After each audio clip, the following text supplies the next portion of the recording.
You can't train like a bitch and think you can fight like a warrior. It's just not how it works.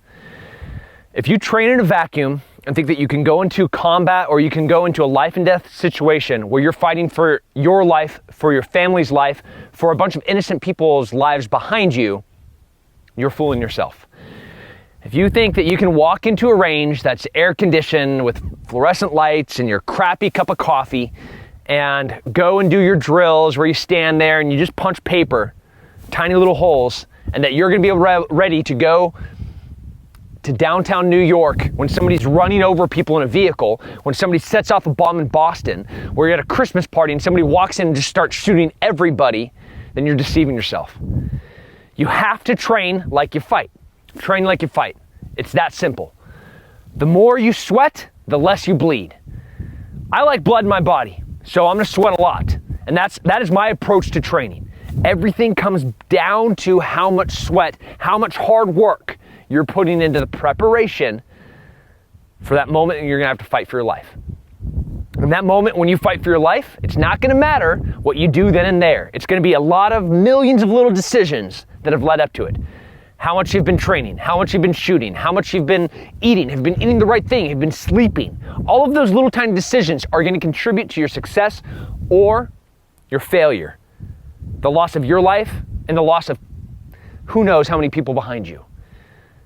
You got to be ready for that minute. You have to be ready for that moment. You have to be ready for that opportunity to stop evil. So what does that look like? That looks like jacked up hands. That looks like dirt in your face. That looks like box jumps. That looks like sprints. That looks like replicating physiologically what it feels like to be in a gunfight. It's not easy, but it's not hard. You know, all you gotta do is you gotta get your heart pounding. You gotta get breathing. You gotta get dirt in your hands. You gotta get blood in your hands. You gotta get sweat in your face. You gotta get dirt in your face, because that's what's gonna be like when you're in a gunfight. Stress inoculation.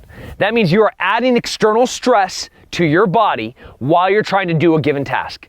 It can be as simple as this right here. This is a pro timer. This stresses people out. This beep right here, that sound, anybody that shoots on a regular basis, they hear that, their heartbeat goes up 10, 20 beats per minute. There's nothing you can do about it. Stress inoculation, forcing people out of their comfort zone so they can perform under stress. That's one form, easy right there. Put yourself on a timer, try to get faster.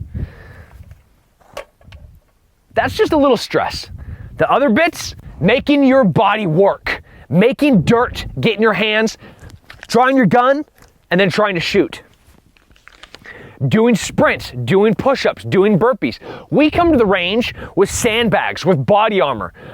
With my buddy Mike Simpson, throw him on my shoulder, go do some sprints, grab Blake, go do some squats. Draw, get a sight picture, and shoot. That should be normal. When your heart pounding in your chest, and your breath pounding and expanding and crushing your breathing, when that feels normal, everything else is easy.